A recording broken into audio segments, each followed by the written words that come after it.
J'ai prévu de faire cet article, cette vidéo dans un café. Je suis toujours, aux Pays-Bas.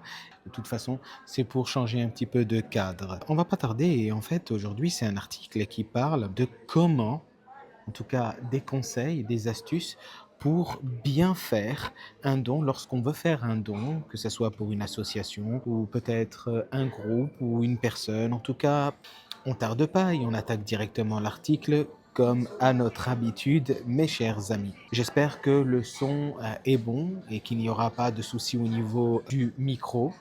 10 conseils pour les personnes âgées qui veulent faire un don significatif.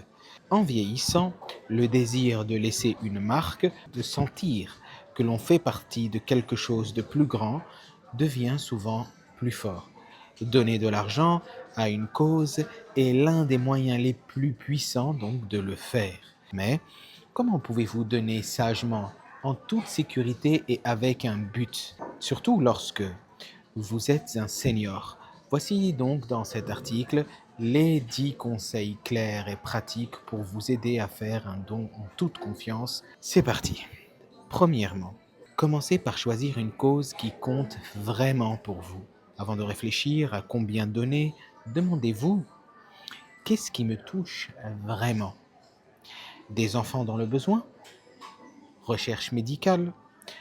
Conservation de la nature? Des communautés locales? La clé est de trouver une cause qui résonne vraiment avec vos valeurs et votre expérience de vie. Donner devient beaucoup plus significatif lorsque votre cœur est impliqué. Ça me paraît comme étant une évidence. Alors, petite parenthèse, hein, si vous voulez lire tout l'article, vous pouvez aller dans le descriptif de cette vidéo, vous cliquez sur le lien et vous aurez l'article comme d'habitude. Il faudra tout simplement donc le traduire de l'anglais vers le français car tous mes articles sont en anglais, il faut les traduire vers le français.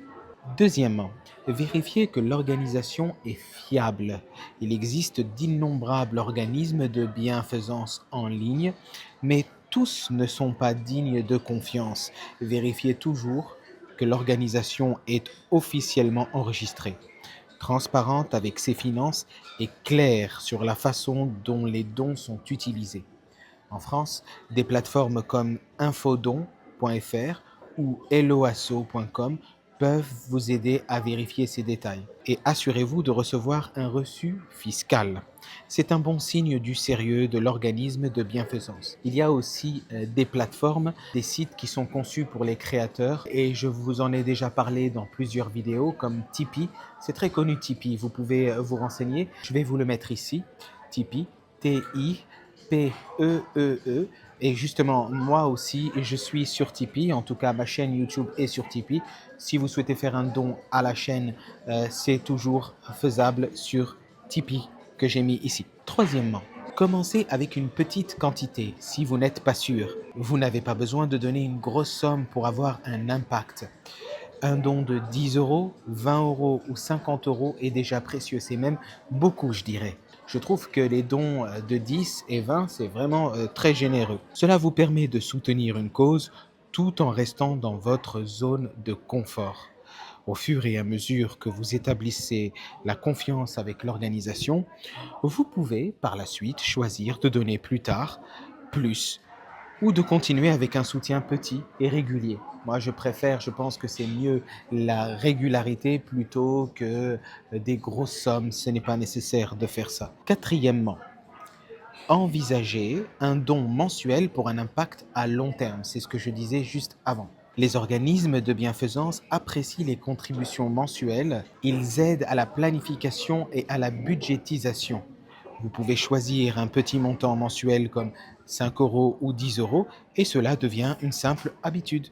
De plus, vous êtes libre d'arrêter ou de modifier le montant à tout moment. C'est une façon pratique et durable de donner. Et je remercie d'ailleurs, ceci dit en passant, tous ceux qui ont fait des dons à la chaîne et surtout que la plupart des dons, la grande majorité des dons sont des dons réguliers et mensuels. Je les remercie infiniment. Cinquièmement, en savoir plus sur les avantages fiscaux. En France, les dons sont souvent déductibles d'impôts jusqu'à 66%. et même 75% pour certaines causes sociales. Par exemple, un don de 100 € pourrait ne vous coûter que 25 € après taxe.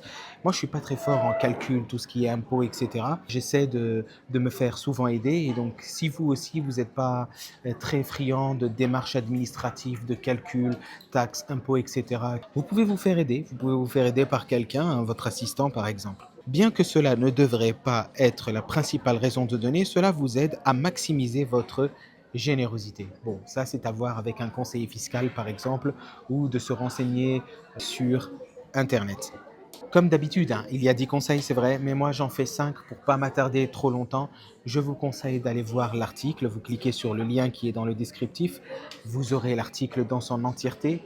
Vous pourrez le traduire de l'anglais vers le français et vous aurez les 5 autres conseils. Vous aurez les 10 conseils. De mon côté, je vous encourage à vous abonner à la chaîne YouTube pour avoir d'autres vidéos qui vous concernent, vous les seniors, vous les personnes âgées. Également, donc, comme je disais, à faire des dons pour que je puisse continuer à produire différentes vidéos. Ça se passe sur Tipeee, je vous l'ai dit, T-I-P-E-E-E.